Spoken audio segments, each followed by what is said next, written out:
Donc bon, on va pouvoir passer aux choses sérieuses. Oui. Le séisme au Maroc. Qu'est-ce que ça cache vraiment sur un point de vue géopolitique?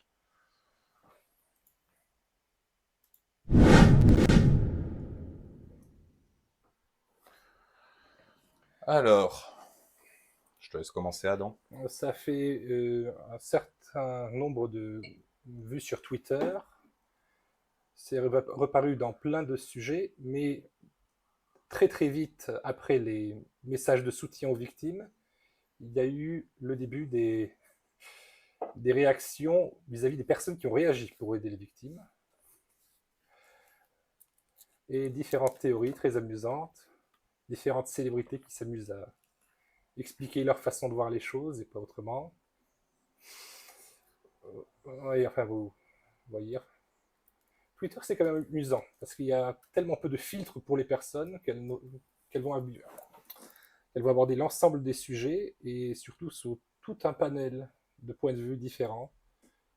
Là où autrefois, avec des journaux classiques, conventionnels, on devait se fixer d'abord sur le fait que tout ce qui avait été mis en œuvre avait été fait et ensuite on pouvait se calmer et on revenait ensuite pour pouvoir critiquer certaines actions. Ici, il n'y a même pas eu une semaine qui est passée et on a déjà eu des propositions d'aide, des propositions qui ont été refusées, des personnes qui sont scandalisées par le refus, d'autres disent que c'est évident pour que c'était fait. Et en France, la France a très vite proposé de l'aide parce que la France et le Maroc sont bien liés depuis plus que les années 50 en fait. Ça date du protectorat en plus. Mhm. Voilà. C'est exact. Et justement, la France a proposé très vite son aide pour aider le Maroc à envoyer des secours, par exemple des brigades cynophiles, etc. Et le Maroc a gentiment pas répondu en fait. Oui, c'est ça. Elle a juste... Remercier, elle a accepté l'aide officiellement de 4 pays, 4 royaumes, et les autres, pour l'instant, elle les tient à l'écart. Hum, à l'instant, d'accord. Et beaucoup de personnes se sont très vite positionnées vis-à-vis de ce fait qui est, en fait, là où j'imagine une grande partie de la population française s'inquiète pour ses proches, ses amis, etc. Un peu plus en haut lieu, dans les médias, dans la sphère politique, c'est déjà l'occasion de bien se défendre, de bien montrer ce que l'on pense. C'est une occasion pour certains d'accuser et de s'en prendre au gouvernement, d'autres au gouvernement, mais de l'autre pays. On va simplifier. Je vois où tu veux, je vois où tu veux aller. En fait, concrètement, le Maroc n'a pas demandé d'aide en fait directe Mhm. auprès de la France. La France s'est proposée d'elle-même, sauf que le Maroc a remercié gentiment. La réponse officielle, c'est que le Maroc a remercié officiellement la France d'avoir montré sa sympathie. Et la France a tourné ça d'une manière un peu frauduleuse. Euh, La France s'est outrée en fait de la la France s'est réaction. outrée alors que le Maroc n'a pas demandé son aide en fait. Elle n'a pas demandé un appel à l'aide. Et en réalité, ça cache quelque chose. La façon dont les médias tournent cette info, y est pour moi, mon avis personnel, comment je perçois la chose, comme un Maroc bashing, ni plus ni moins. Toi, Ouais, sous couvert qu'on a enfin quelque chose à reprocher au Maroc de ce point de vue de la politique internationale, de quelque chose de direct, on en profite en fait. Les médias sont notre à cœur joie. Et curieusement, en fait, les médias français sont tous assez d'accord sur ce fait-là. Que la France aurait dû pouvoir aller aider directement sur place, officiellement au nom de la France, et pas sous couvert d'associations qui ne portent pas les drapeaux de la France. Donc, on va commencer. Mhm. On va ici, on a une première vidéo. Comment l'aide s'organise de l'émission C'est dans l'air qui était passée sur France 5 le hier jour. Tout Mhm. simplement, c'est tout frais. En revanche, les relations sont glaciales entre Paris et Rabat. Question, pourquoi cette brouille diplomatique entre nos deux pays? Est-ce pour cela que le Maroc refuse l'aide humanitaire de la France? Et puis sur le terrain, quelle est la situation? Quel est le travail des sauveteurs? Quelles sont les urgences du moment? C'est le sujet de cette émission de ce C'est dans l'air, intitulée ce soir « Séisme, l'aide s'organise sans la France ». Pour répondre à vos questions, nous avons le plaisir d'accueillir Anthony Bélanger.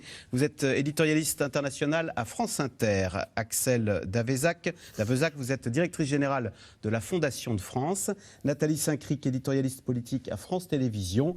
Et Slimane Zeguidour, vous êtes rédacteur en chef et éditorialiste à TV5 Monde. Merci de participer à cette émission en direct. Anthony Bélanger, on commence avec vous, avec ce qui suscite de l'incompréhension au minimum. C'est que le Maroc refuse l'aide proposée. Voilà, donc concrètement, ça commence déjà en disant que le Maroc refuse de l'aide. Et en fait, en réalité, quand on regarde tous les médias, ils sont tous sur cette façon de penser en disant le Maroc est catégorique et refuse l'aide. Ils ont juste dit, les officieux marocains ont juste répondu, on vous sollicitera l'aide quand il sera nécessaire. Là, pour le moment, il faut faire place à l'organisation. En aucun cas, c'est un refus, c'est juste gagner du temps. Oui. Et elle est là déjà la première manipulation crasse. C'est une nuance qui a été abusée. Il n'y a pas eu un refus clair, officiel et net. C'est interprété comme tel. Et donc, c'est présenté comme tel déjà par les journalistes, sur cette chaîne, sur les autres que vous verrez aussi. Posé par la France. De l'incompréhension, c'est normal. Quand on vous tend la main, on est surpris de voir qu'on vous la refuse. Alors, moi, je suis assez âgé pour me souvenir de 2004, le tsunami, vous savez, en Asie du Sud et Asie du Sud-Est, et me souvenir le scandale qu'avait occasionné à l'époque le fait que l'Inde, qui avait été gravement touchée, avait refusé l'aide occidentale. Elle avait simplement s'était tournée vers la communauté internationale en disant voilà, mon pays, l'Inde, est suffisamment riche aujourd'hui et a suffisamment d'organisations sur place pour assurer, peut-être que vous en souviendrez vous-même, à l'époque ça avait fait un scandale épouvantable, pour assurer les soins de première urgence. Et on n'avait pas compris, parce qu'à l'époque la France, mais aussi l'ensemble des associations humanitaires internationales, étaient habituées à considérer l'Inde comme un pays extrêmement pauvre, donc, qui avait besoin de commisération et de soins immédiats. Donc ça avait été le premier acte de l'entrée de l'Inde dans le cercle, estimait-elle, des pays qui pouvaient s'occuper d'elles-mêmes, y compris dans un cas de situation extrêmement grave. Peut-être que ce qui est en train de se passer avec le Maroc. C'est-à-dire le Maroc se dit, j'ai en face de moi une urgence sanitaire, une urgence. En fait, il compare la même chose à ce qui s'est passé en Inde.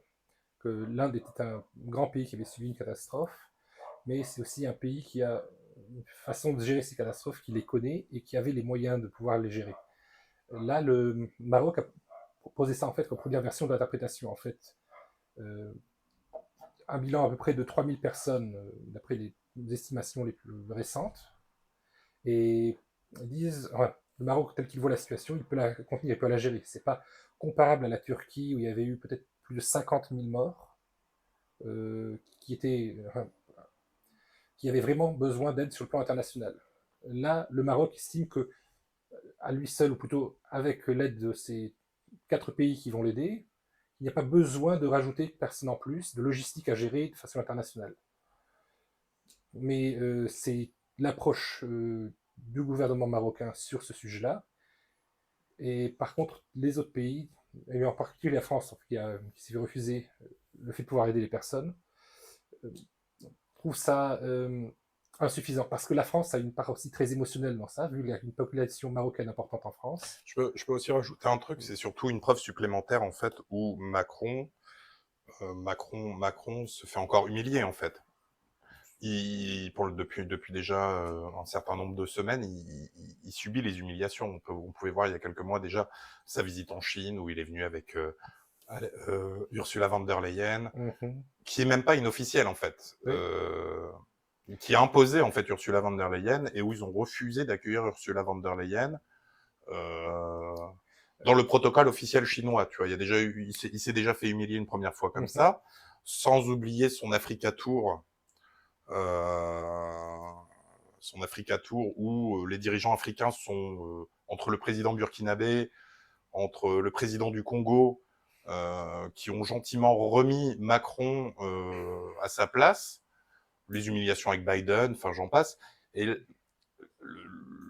même dernièrement, ce qui sera un parallèle avec le sujet qu'on traitera tout à l'heure sur les BRICS, jusqu'à ce que les BRICS organisent leur sommet en Afrique du Sud, Oui. et où Macron n'était pas convié, et où c'est le président sud-africain qui refuse complètement l'accès de Macron directement là-bas. La France avait demandé à y être et on lui a refusé expressément. On lui a Là, il y avait un refus officiel. Et il y a eu un refus officiel, une humiliation. Donc Macron, au point de vue des politiques à l'international, commence à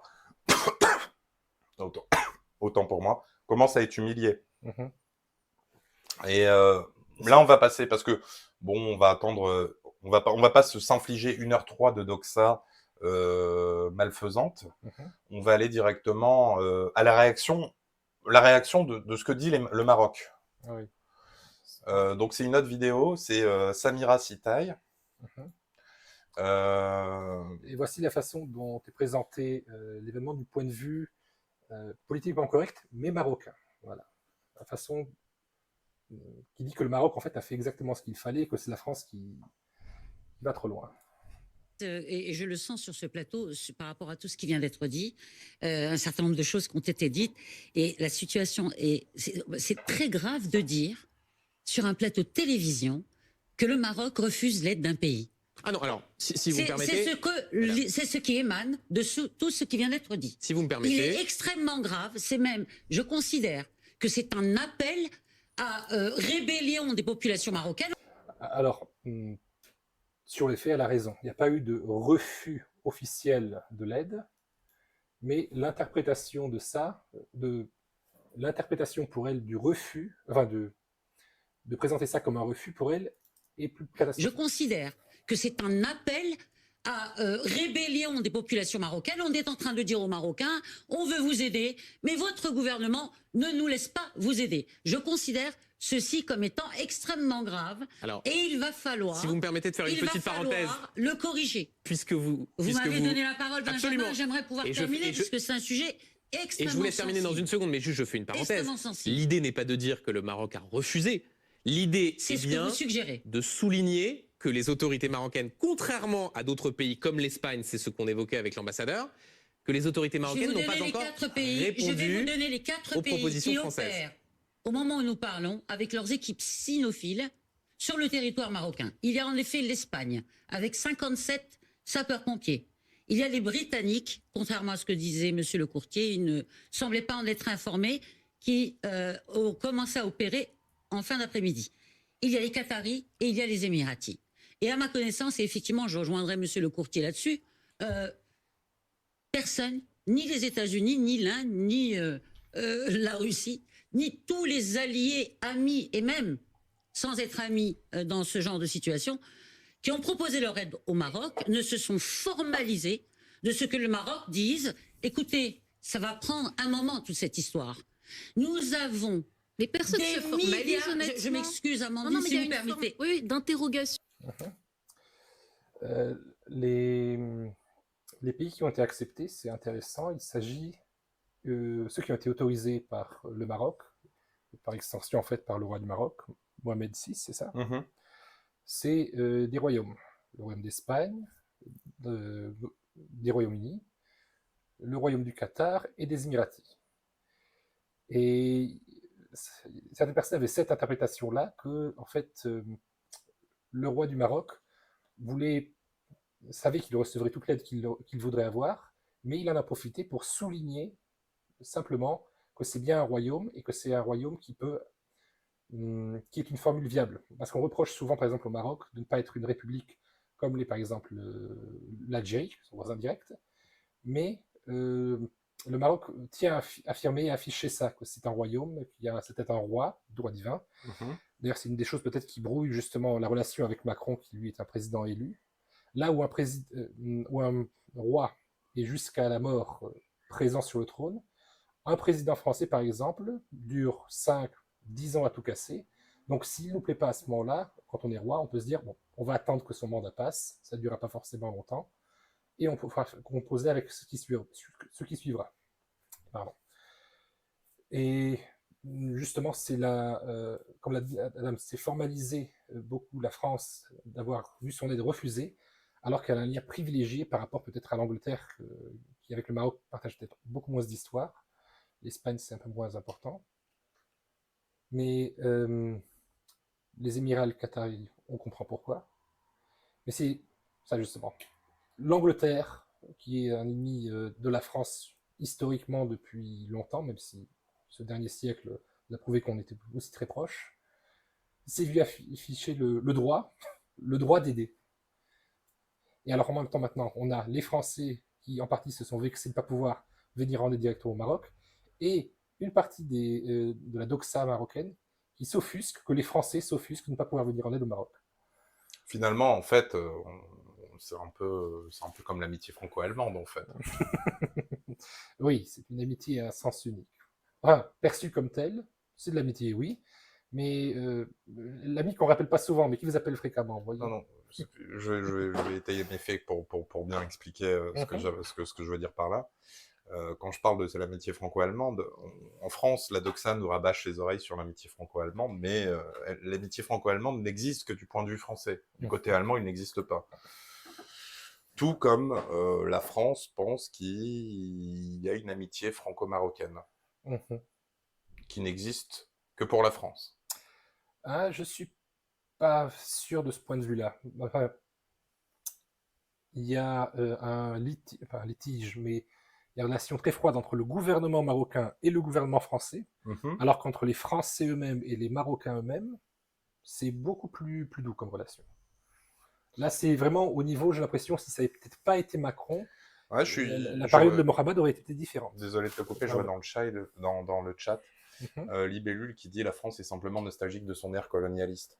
Je pense aussi qu'il doit aussi avoir, notamment du point de vue du Maroc, c'est vrai que je pense qu'il doit avoir un petit côté comme ça, nostalgia, tu vois. C'était un protectorat ou c'était une colonie, le Maroc? Il me semble que le Maroc était un protectorat. À vérifier. Oui.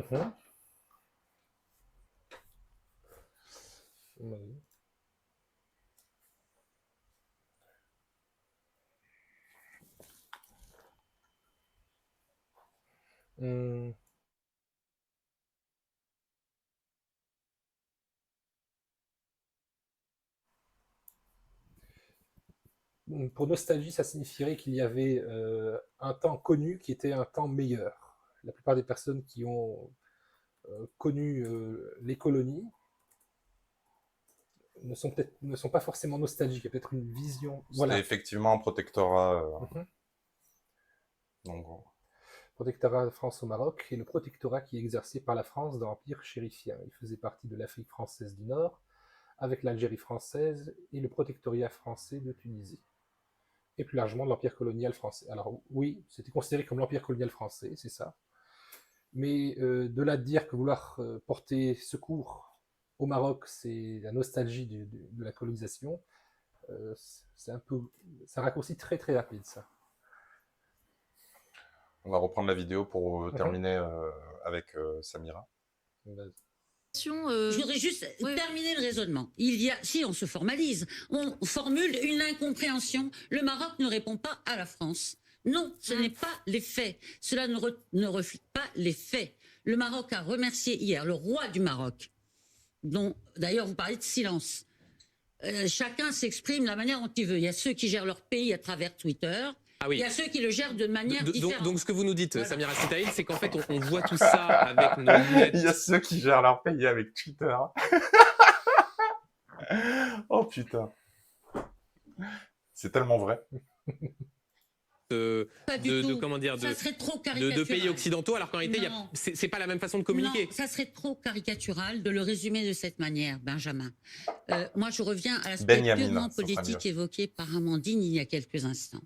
On évoque la question algérienne, on évoque la question du Sahara marocain, qui est une affaire de justice, qui est une affaire éminemment stratégique et géopolitique pour le Maroc. Et ce n'est pas faux de dire que les relations franco-marocaines ne sont pas bonnes. L'immigration. On évoque des questions posées au niveau de la sécurité de la France, éventuellement l'espionnage. Là, le journaliste, il essaye de dire, donc vous entendez qu'il y a un problème entre les relations franco-marocaines.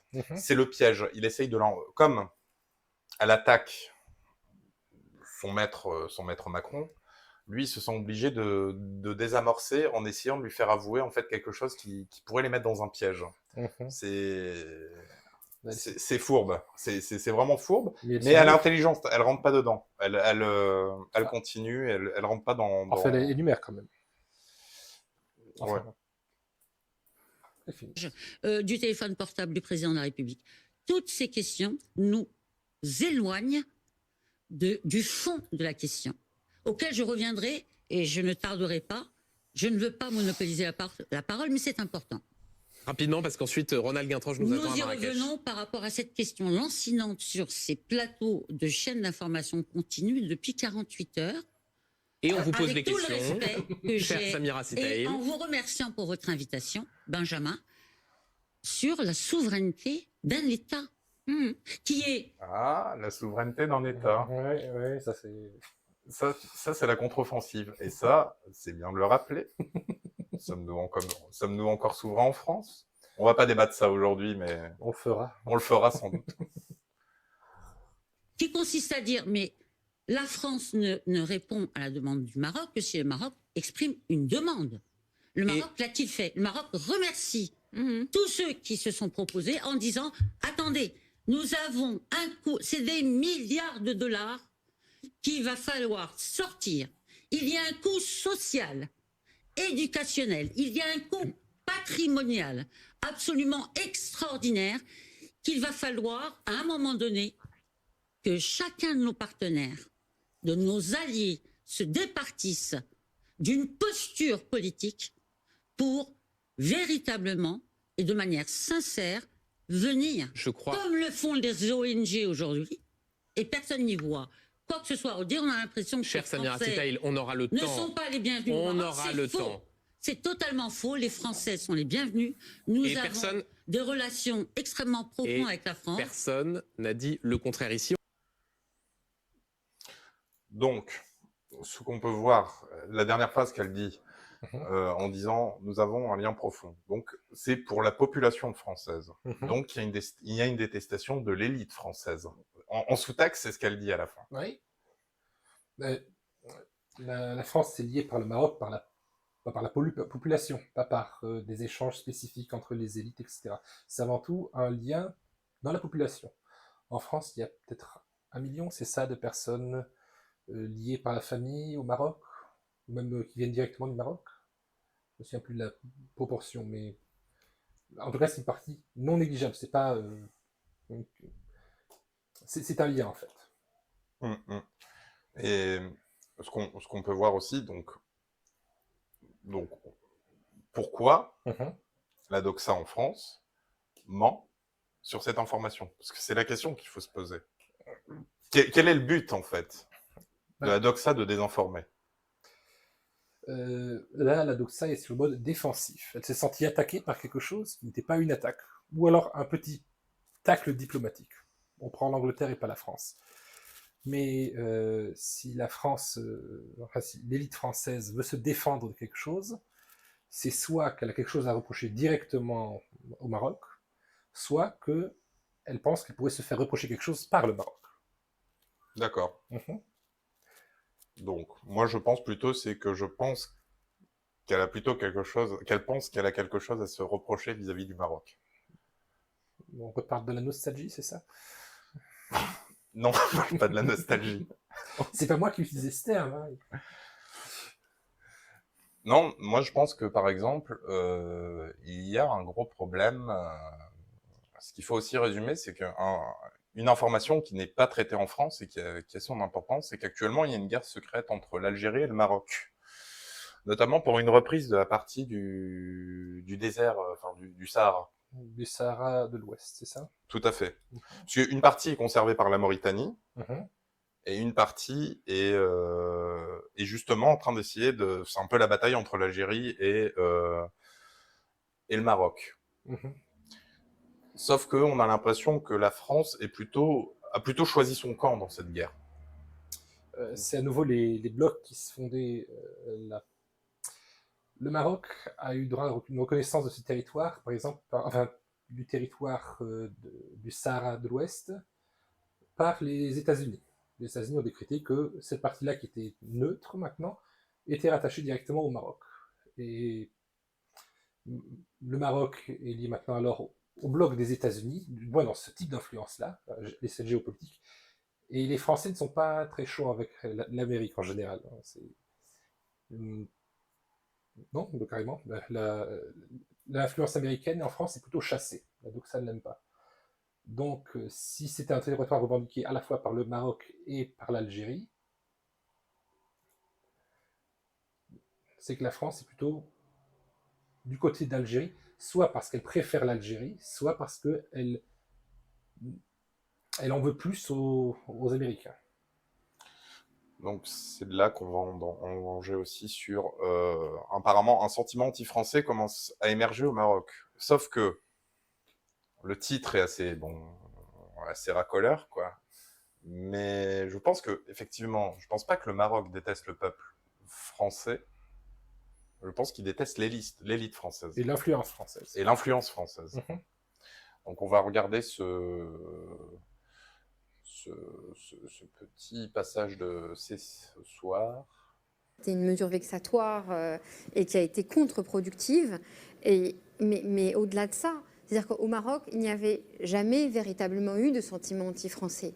Sauf qu'aujourd'hui, ce sentiment commence à exister réellement. Et il y a une volonté quasiment... Alors que la France n'était pas vue comme quelque chose dont on doit s'émanciper, c'était vu comme une relation familiale, comme vous dites. Sauf qu'aujourd'hui, cette relation familiale est devenue quelque part un peu déséquilibrée. Et il faut remettre les choses à leur place. Comme dans une famille, justement, quand face à quelqu'un qui commence à prendre un petit peu trop le pouvoir sur vous, en tout cas qui veut avoir une emprise sur vous, et qui ne comprend pas que vous avez changé, que vous avez évolué, et qu'à un moment, il faut rééquilibrer les choses et avoir des relations plus saines. Et c'est ce que vit aujourd'hui le Maroc, et qui ne comprend pas que la France continue de le regarder avec des lunettes qui datent d'il y a 20 ans ou 30 ans. Ouais, c'est ça en fait. Si on reprend sa façon de formuler, l'aspect familial, quand tu as deux frères au sein d'une même famille, quand les frères grandissent, l'influence entre eux doit diminuer forcément parce que chacun devient plus autonome. Le Maroc est devenu beaucoup plus autonome vis-à-vis de la France qu'il y a encore 70 ans.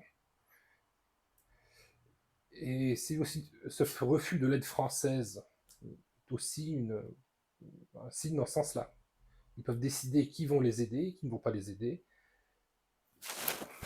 Enfin. Mais de là à dire que c'est un sentiment anti-français, je pense que c'est encore assez léger ce qu'elle a dit. Parce que là, c'est juste qu'ils ont assez de la présence de l'élite française, mais pas de la France en elle-même. S'il y avait plus d'interaction de l'élite marocaine sur la France, ce serait une relation plus équilibrée peut-être. Mais je ne sais pas si les Français peuvent voir ça comme ça. Donc, pour un peu d'explication par rapport à ce qu'on racontait précédemment, notamment justement sur cette guerre cachée sur le Sahara, il y a une vidéo là du Monde en carte justement qui explique très très bien ce qui est en train de se passer. Donc on va l'utiliser comme support, on va lancer la vidéo et voyons un peu plus en profondeur ce que ce conflit cache en fait. Voilà. La vidéo ne s'étend pas à plus de 200 ans d'histoire si je me souviens bien. Elle montre en quelques cartes assez rapides mais assez complètes l'évolution justement des territoires et aussi ce que les Marocains ou les Algériens essayaient de revendiquer comme territoire et pourquoi ils le faisaient. On va essayer de trouver les moments exacts de la vidéo dans un instant. Maroc et l'Algérie, deux pays voisins d'Afrique du Nord, au rapport plutôt tendu, et ça depuis des décennies.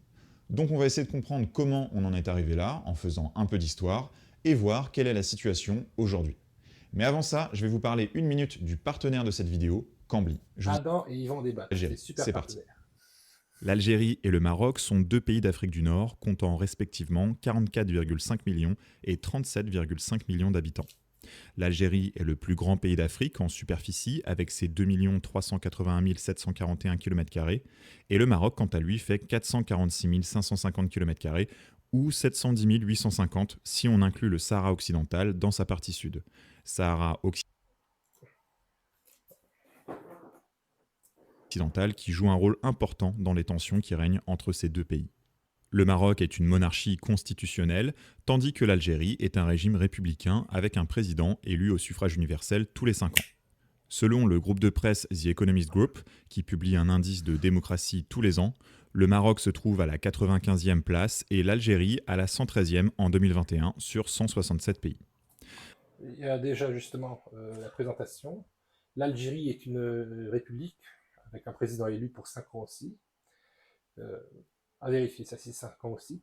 Le Maroc, lui, est un régime monarchique avec une constitution, enfin une forme de constitution qui donne un aspect démocratique aussi. Il y a des élections pour un gouvernement, mais c'est toujours le roi qui a le dernier mot sur les décisions importantes.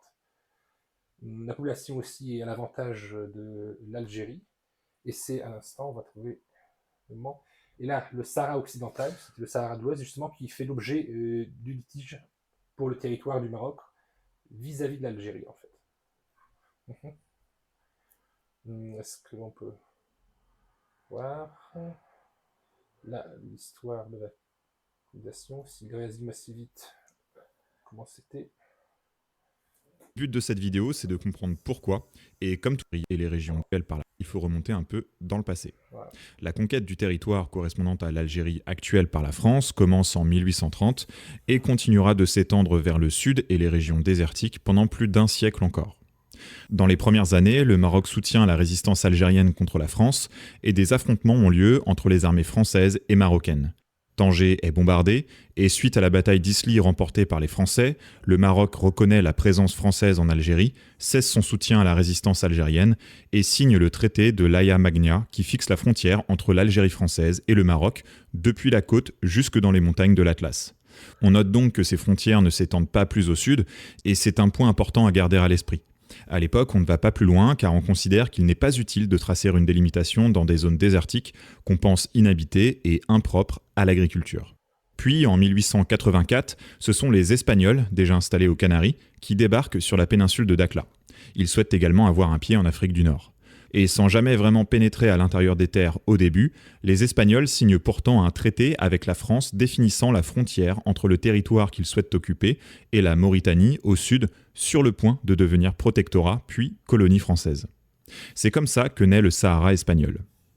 Puis, en 1912, c'est le Maroc qui passe également sous protectorat français et espagnol. 2 zones sont en fait espagnoles, l'une au nord et l'autre au sud, comme vous pouvez le voir sur la carte. À ce moment-là, les frontières entre l'Algérie française et le protectorat du Maroc sont un peu plus précisées par la ligne Varnier.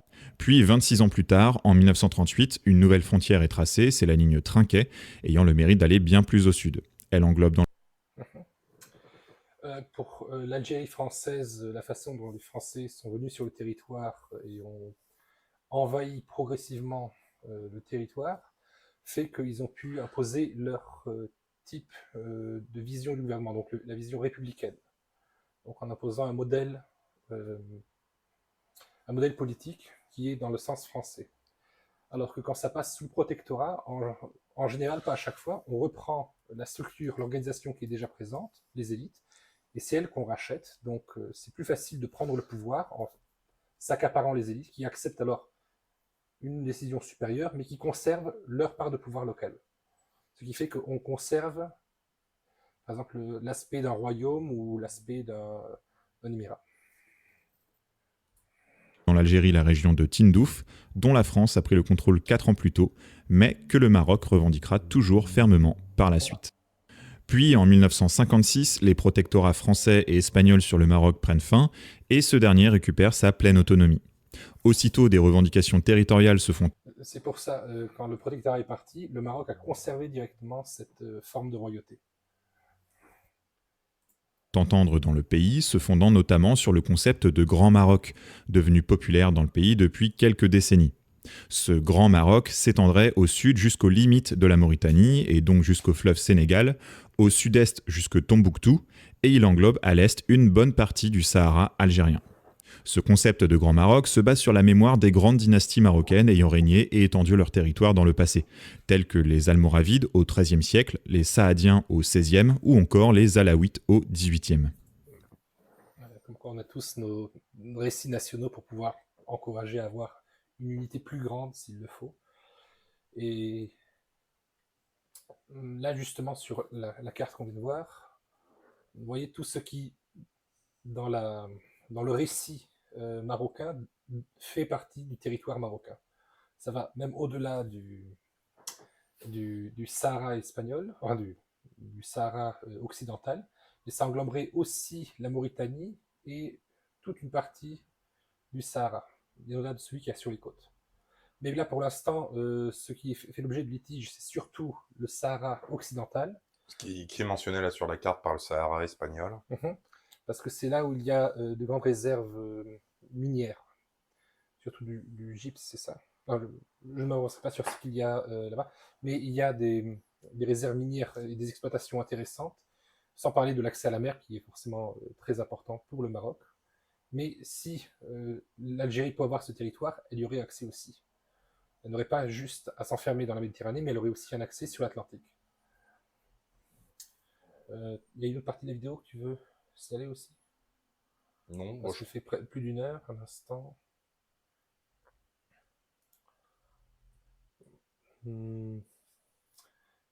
Ça, c'est quand il y a eu les affrontements entre le Maroc et l'Algérie.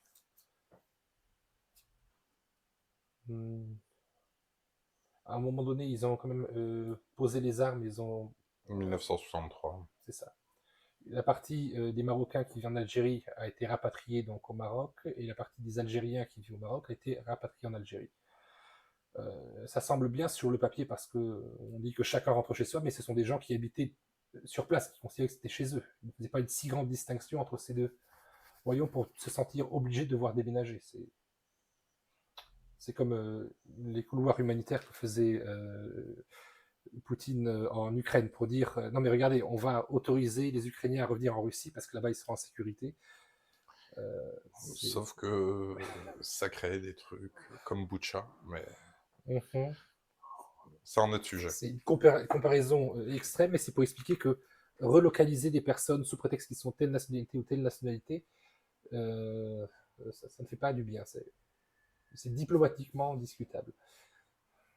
Là ensuite, la région du Sahara espagnol, quand l'Espagne s'est retirée définitivement, elle est devenue un territoire neutre. La marche verte, ça c'est très important, c'est un élément assez marquant pour... On peut alors le mettre. Voilà. Attends, juste reviens un chouïa en arrière.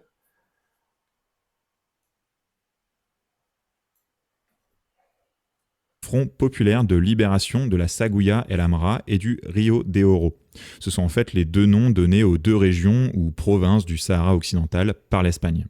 À ce moment-là, l'Espagne est en difficulté dans la région et on sent bien qu'elle s'apprête à abandonner le Sahara espagnol. Et le 6 novembre 1975, le roi du Maroc organise ce qu'on a appelé la Marche verte, une marche pacifique de 350 000 civils en direction du Sahara occidental.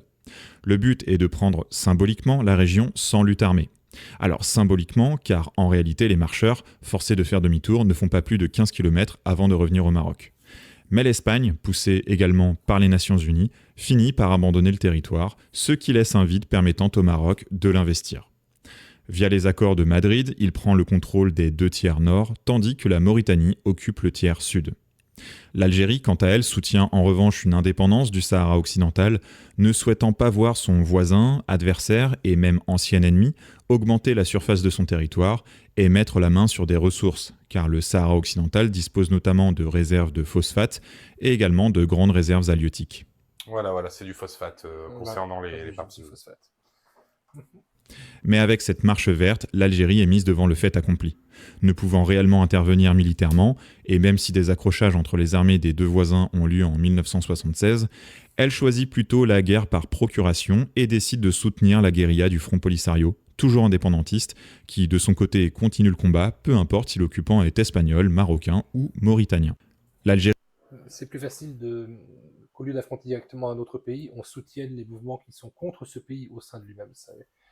C'est beaucoup plus propre à l'échelle internationale parce que là, prouver qu'on leur envoie de l'argent ou des armes, c'est beaucoup plus difficile.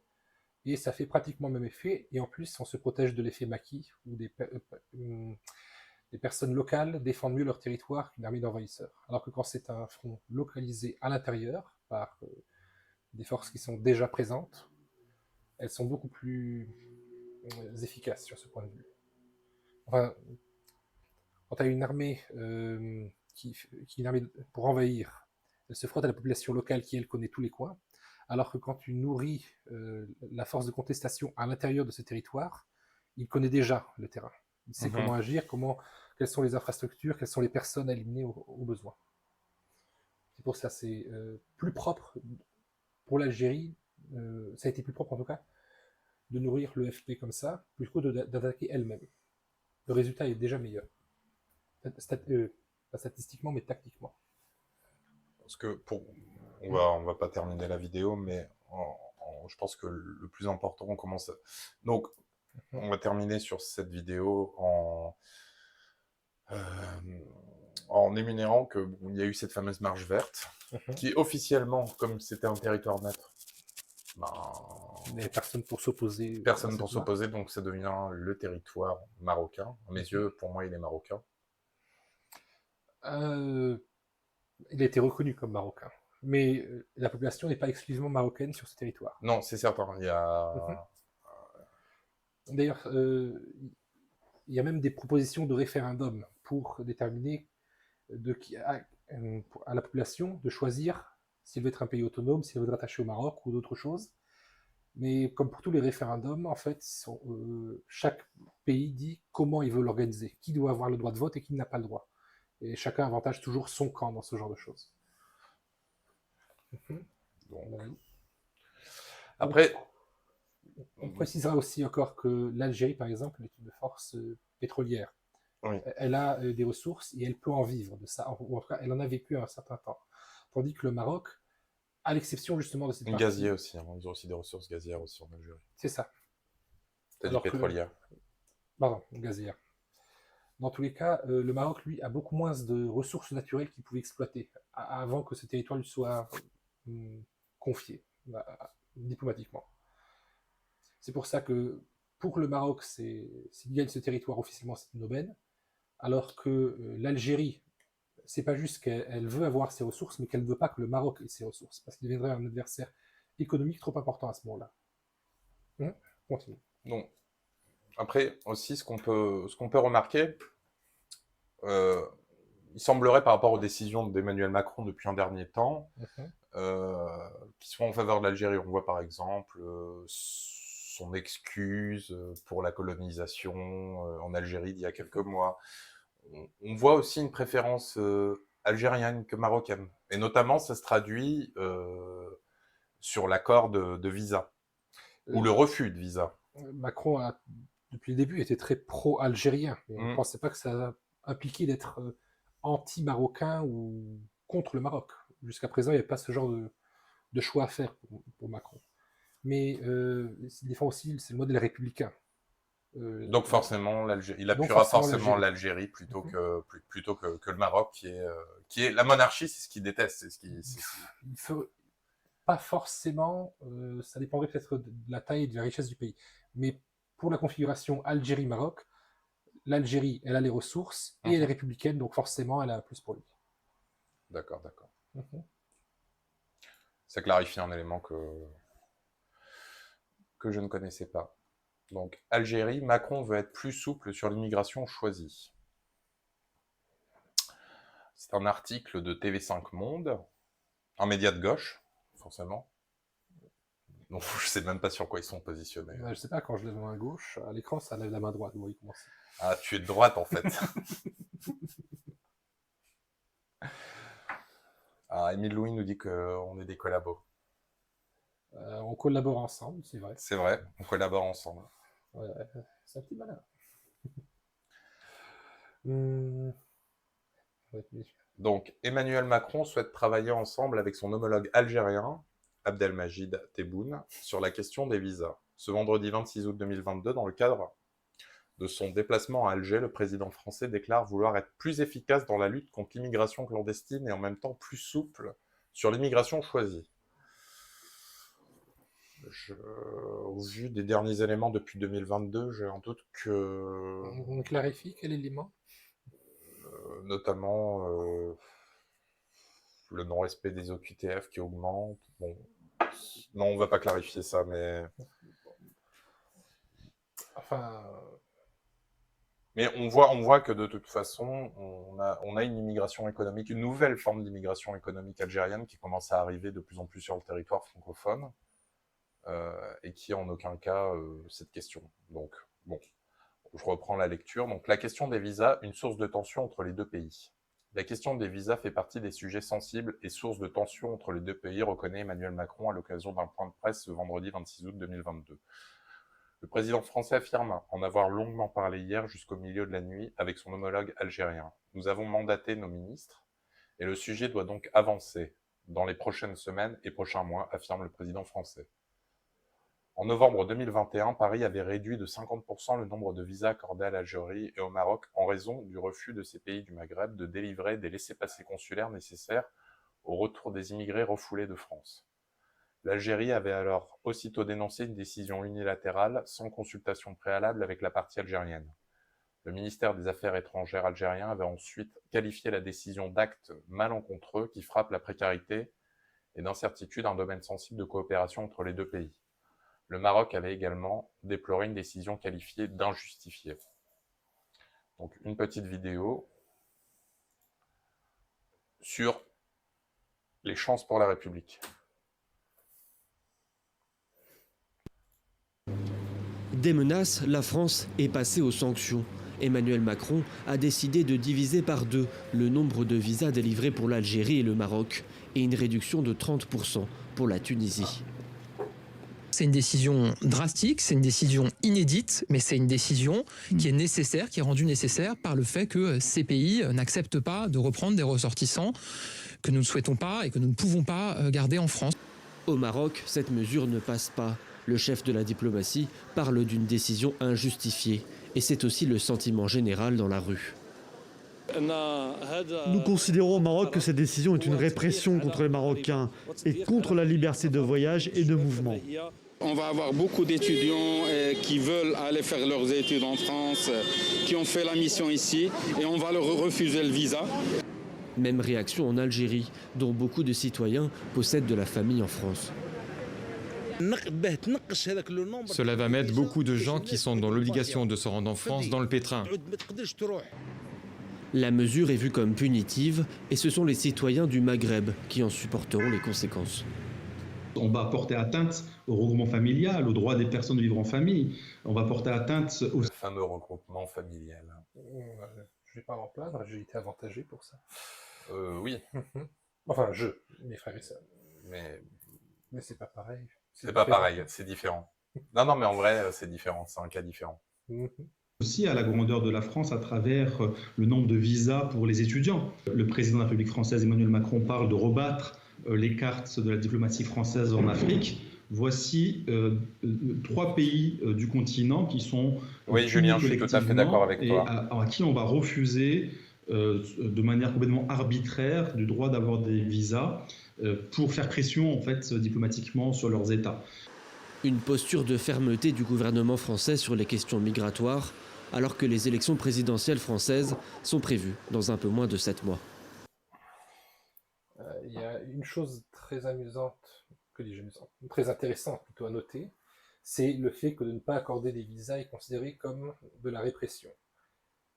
Et c'est le cas parce que quand il y a eu des propositions de répression envers la Russie pour l'attaque sur l'Ukraine, l'une d'elles était justement le fait de diminuer les visas. Ça faisait partie officiellement des actions que l'on faisait pour sanctionner la Russie de son comportement.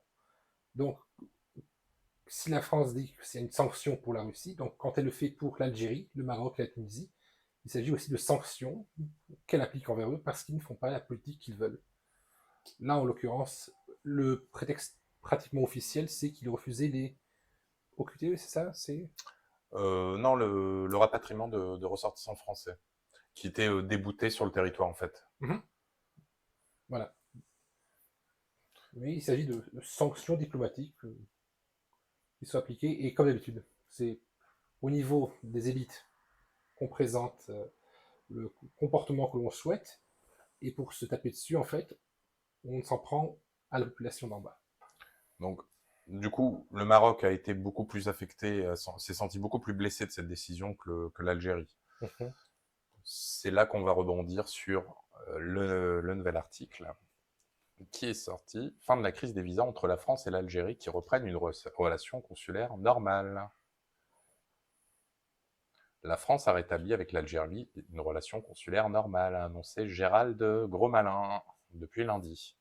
Nous avons repris une relation consulaire normale telle qu'elle existait avant l'épidémie du Covid-19, notamment dans les relations sur les visas, a déclaré le ministre de l'Intérieur dans une vidéo postée dimanche 18 décembre pour son homologue Twitter, après avoir rencontré en Algérie son homologue. Ah, il dirige le pays par Twitter, celui-là. Tu penses qu'il fait partie de ceux qui dirigent le pays par Twitter? Non, il faudrait qu'il dirige un pays. Pardon, je voulais... tu couperas. Non, on laisse. En septembre 2021, la France avait décidé de restreindre la délivrance des visas en Algérie, au Maroc et en Tunisie afin d'inciter ces pays à faire des efforts en matière de coopération et de lutte contre l'immigration illégale. Le taux de refus avait atteint 30% pour la Tunisie et 50% pour le Maroc et l'Algérie. Par cette mesure de réduction des visas, Paris entendait faire des pressions sur ces pays pour qu'elles acceptent d'accueillir leurs ressortissants expulsés de France. La Tunisie a été le premier pays avec lequel Paris a rétabli sa relation consulaire au niveau d'avant Covid-19. Donc on voit par là que la Tunisie a été privilégiée puisqu'on n'a pas réduit les visas de la Tunisie du départ, c'était resté comme tel. On a réhabilité les visas tunisiens, on a réhabilité les visas algériens, mais on laisse un statu quo sur le Maroc. Donc, étant donné qu'il y a un conflit entre les deux pays, c'est vu comme une offense. C'est pas un conflit ouvert. C'est pas un conflit ouvert, on est d'accord. Ça n'a pas été officialisé comme un conflit. Enfin, il y a quand même eu d'un côté de la frontière un fossé qui a été créé, de l'autre une muraille qui a été brandie. C'est pas un conflit ouvert pour l'instant. Espérons que ça ne le devienne pas. Donc là, on va voir un peu une réaction plutôt de la population locale marocaine. Comment ils ressentent ce refus de la France d'accorder des visas. Les ressortissants marocains se multiplient. Des mois d'attente pour espérer obtenir un simple rendez-vous chez TLS, le prestataire des consulats français en charge de la réception des dossiers. Une démarche qui se concrétise le plus souvent par un rejet. Aujourd'hui, l'impatience fait place au fatalisme et à la colère. Même si vous donnez satisfaction à la demande de tous les formulaires de l'ambassade, vous aurez un refus sans justification. Donc on cherche ailleurs les pays Schengen au lieu d'aller avoir le visa français. La France reproche au Maroc de ne pas vouloir rapatrier ses ressortissants se trouvant en situation irrégulière sur le sol français. En conséquence, son porte-parole avait annoncé des restrictions de visa devant toucher principalement les milieux dirigeants. Le refus est là. Mais depuis plusieurs mois, c'est toute la population qui se retrouve victime du désaccord entre les deux États. C'est le cas de cet entrepreneur pourtant adhérent à la Chambre française de commerce et d'industrie depuis 14 ans.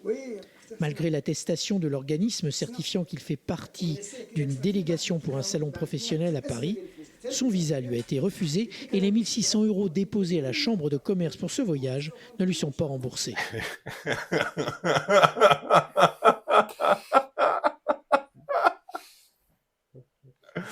Certaines personnes peuvent faire de l'argent facile. C'est ce qu'on appelle du racket, quand même. C'est ce qu'on appelle du racket. Mais bon, on va être honnête, la France n'est pas son coup d'essai. C'est quand même pas Nelson qui dit pourquoi tu déposes un dossier.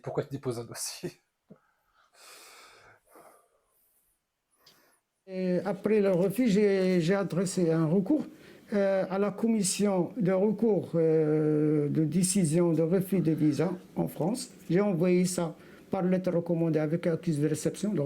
J'ai reçu l'accusé de réception. Il n'y a aucune réponse de leur part. Touristes, médecins, artistes, étudiants, Tous essuient des refus à répétition, accompagnés souvent de motifs injustifiés. L'association marocaine des droits humains est montée au créneau en envoyant un courrier au président Macron pour demander que les frais de dossier s'élevant à 150 € soient remboursés. Le plus important, ce n'est même pas le frais de dossier, c'est une année qui sera perdue. Parce que c'est le même étudiant, s'il veut s'inscrire en Espagne ou bien en Belgique, il se trouve que les inscriptions sont fermées, parce que les inscriptions se ferment au 30 juin. Donc ils vont perdre toute une année de leur vie, tout simplement parce qu'ils ont misé ou bien ils ont pensé qu'à travers la France, ils peuvent aller continuer leurs études. D'après les associations de défense des consommateurs, plus de 70% des demandes de visa seraient rejetées. De leur côté, les autorités consulaires françaises n'ont pas souhaité répondre à nos questions. Comme c'est bizarre, comme quoi ils ne veulent pas répondre. Bonjour Monsieur le Président. Bonjour. Merci d'avoir accepté cette interview. Non, pas celle-là. Désolé, ça fait partie des aléas du direct. On ne voulait pas vous infliger certaines choses. Donc, voilà. On en arrive. Si on peut éviter de voir sa tête. Plus tard.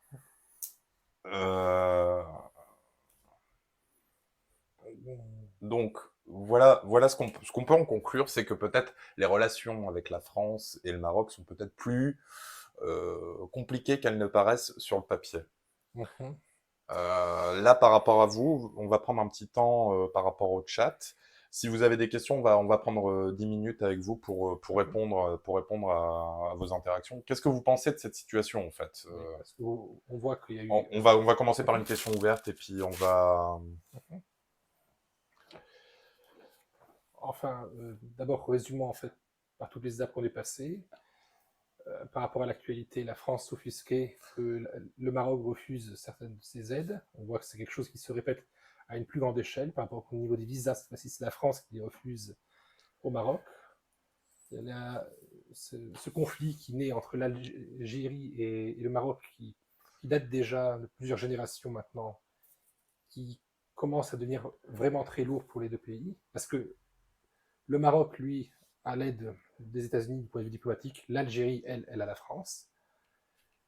Mais le Maroc a besoin aussi de la France pour une partie de ces échanges. C'est pour ça que si les États-Unis foutent la paix à l'Algérie, c'est pas la même chose que si le Maroc s'est coupé de la France. Donc, conflit Maroc-Algérie sur certains points, et la France qui prend le parti de l'Algérie. Notamment Macron. Donc il y a Julien Lebleu qui répond « La France joue là-dessus pour se donner une bonne image et mettre tout le tort sur le Maroc. » Oui, ça c'est clair, ça c'est certain. Ça, mais c'est le problème, en fait j'ai envie de te dire, c'est le problème de la Macronie en général. Ils sont responsables de rien et responsables de tout en même temps. Des bonnes choses, ils sont responsables des bonnes choses. Ils sont responsables des bonnes choses. Et le problème c'est que c'est toujours plus facile de remettre ça. Mais le problème, c'est qu'ils n'ont pas de contradicteurs pour pouvoir... Enfin, c'est tout le temps les médias de complaisance qui disent, qui diffusent la bonne parole. Et en plus, là, il y a une certaine homogénéité au niveau des élites françaises vis-à-vis du Maroc. Peut-être parce que c'est un royaume avec Mohamed VI qui, bien qu'il soit beaucoup plus populaire que l'était son père, reste quand même un roi qui... c'est pas qu'il est lent, c'est un roi qui prend son temps pour répondre à certaines questions. C'est pas un dirigeant qui a besoin de répondre rapidement à une polémique, sinon il ne sera pas réélu. Il peut prendre son temps et il fait ainsi. Il peut choisir aussi mieux ses alliés. Là où l'Algérie, étant donné qu'elle est soumise au régime démocratique comme la France, doit être beaucoup plus active sur certaines questions et aller beaucoup plus dans le sens du peuple. C'est pas une mauvaise chose d'aller dans le sens du peuple, mais c'est une mauvaise chose quand les politiciens jouent leur girouette pour avoir l'appui de la communauté internationale. Là, je vois que Gobelin 619 dit il y a une tentative de vouloir manger à tous les râteliers pour faire briller la France au niveau diplomatique aussi, non. Donc oui, que la France mange à tous les râteliers, oui. Par contre, pour la faire briller diplomatiquement, elle va profiter de certains avantages, mais elle va se casser des alliances avec d'autres. S'il y a un conflit entre deux, elle pouvait se poser par exemple en tant que médiateur. Mais non, elle a préféré jouer la carte « je mise sur l'Algérie ». Parce que la France, dans les années 60, elle n'avait pas une position de preneur de décision, mais plutôt de médiateur. La France s'est toujours positionnée comme ça. Elle n'a jamais vraiment tranché. C'est vraiment quelque chose qui a une vingtaine d'années où la France se positionne ou pas. On peut se rappeler par exemple de Villepin qui a refusé justement de suivre les Américains sur la guerre en Irak. Donc il y a une prise de position. Là où avant, elle n'aurait pas répondu, elle aurait joué un statu quo. Je dirais que c'est vraiment là le virage, en fait. Enfin, ça aurait pu être la France qui va avec les Américains en Irak, ou la France qui va en Irak pour défendre contre les Américains. La position médiateur, ça aurait pu être juste, on ne prend pas de décision. Et il y a eu la position de la France qui disait que on n'y va pas, on le déclare et on vous encourage à ne pas y aller. Ensuite, on a Julien Lebleu qui nous dit le problème, c'est de jouer sur une action humanitaire pour travailler ses liens diplomatiques. Oui, c'est ça, c'est jouer sur le...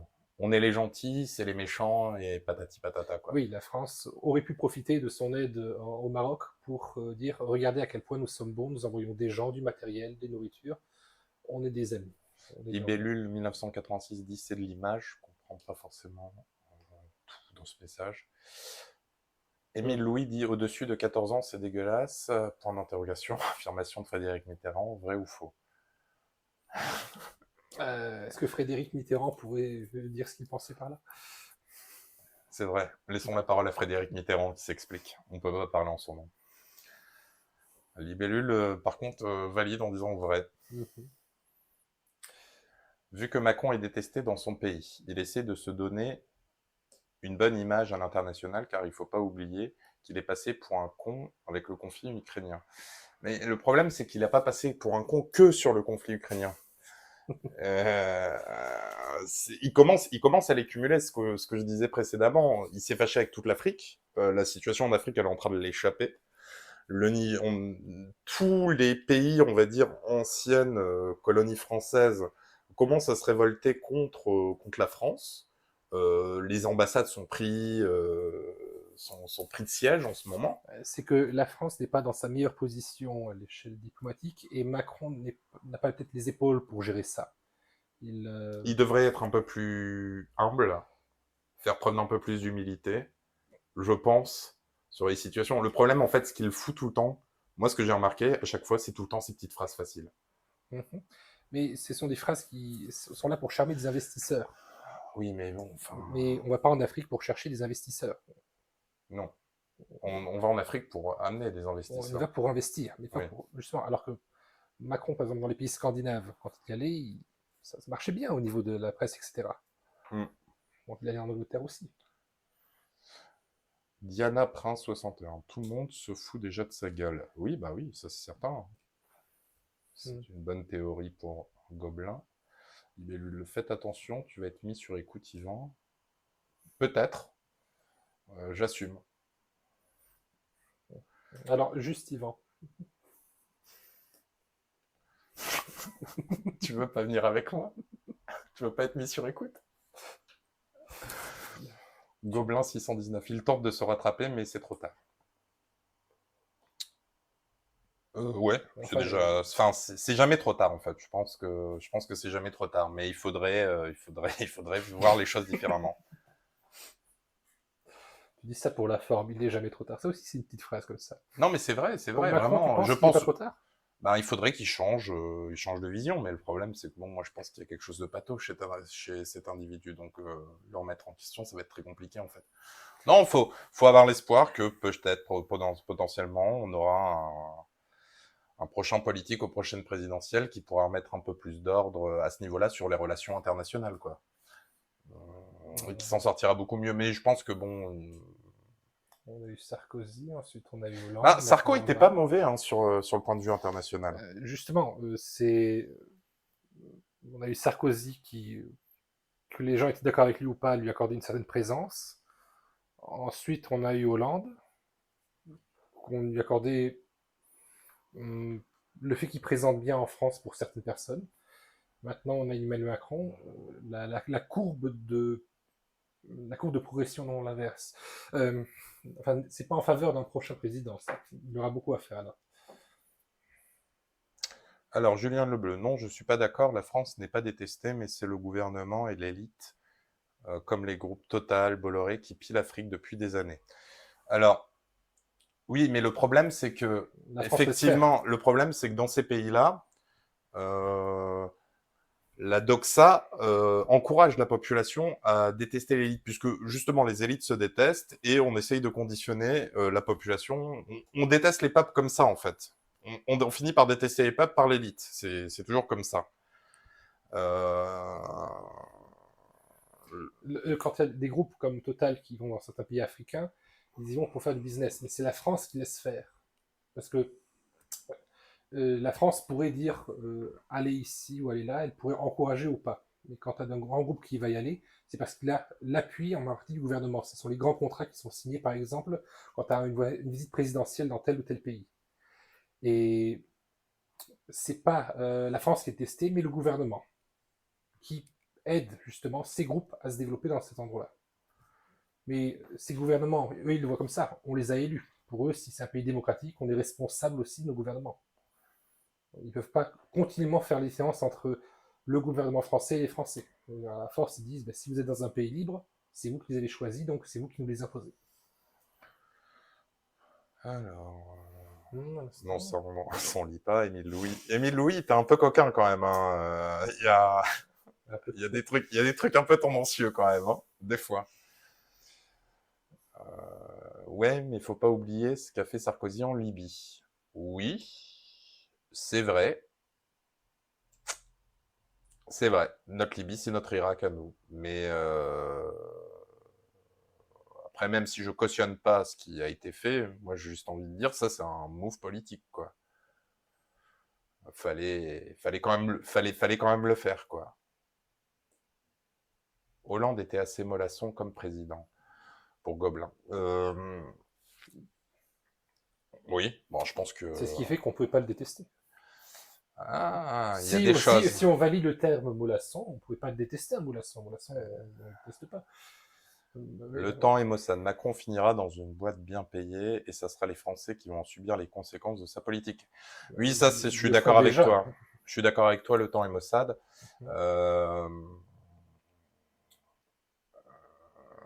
Macron ne joue pas sa réélection, il joue son après-carrière politique, ça c'est clair et net. Libellule. La France agit en arbitre à l'international, ça va lui jouer des mauvais tours. C'est comme n'importe quel joueur qui pense qu'il est un arbitre. Ça. Là, justement, elle a perdu ce rôle d'arbitre. Je pense. Donc là, on va vous faire une petite pause. On va revenir avec le deuxième sujet qui sera l'abaya. On va vous mettre des petits films pour vous divertir. Vous nous direz à notre tour de live ce que vous en pensez. Et vous féliciterez Yvan. Donc, nous revenons d'ici une petite dizaine de minutes. À tout à l'heure.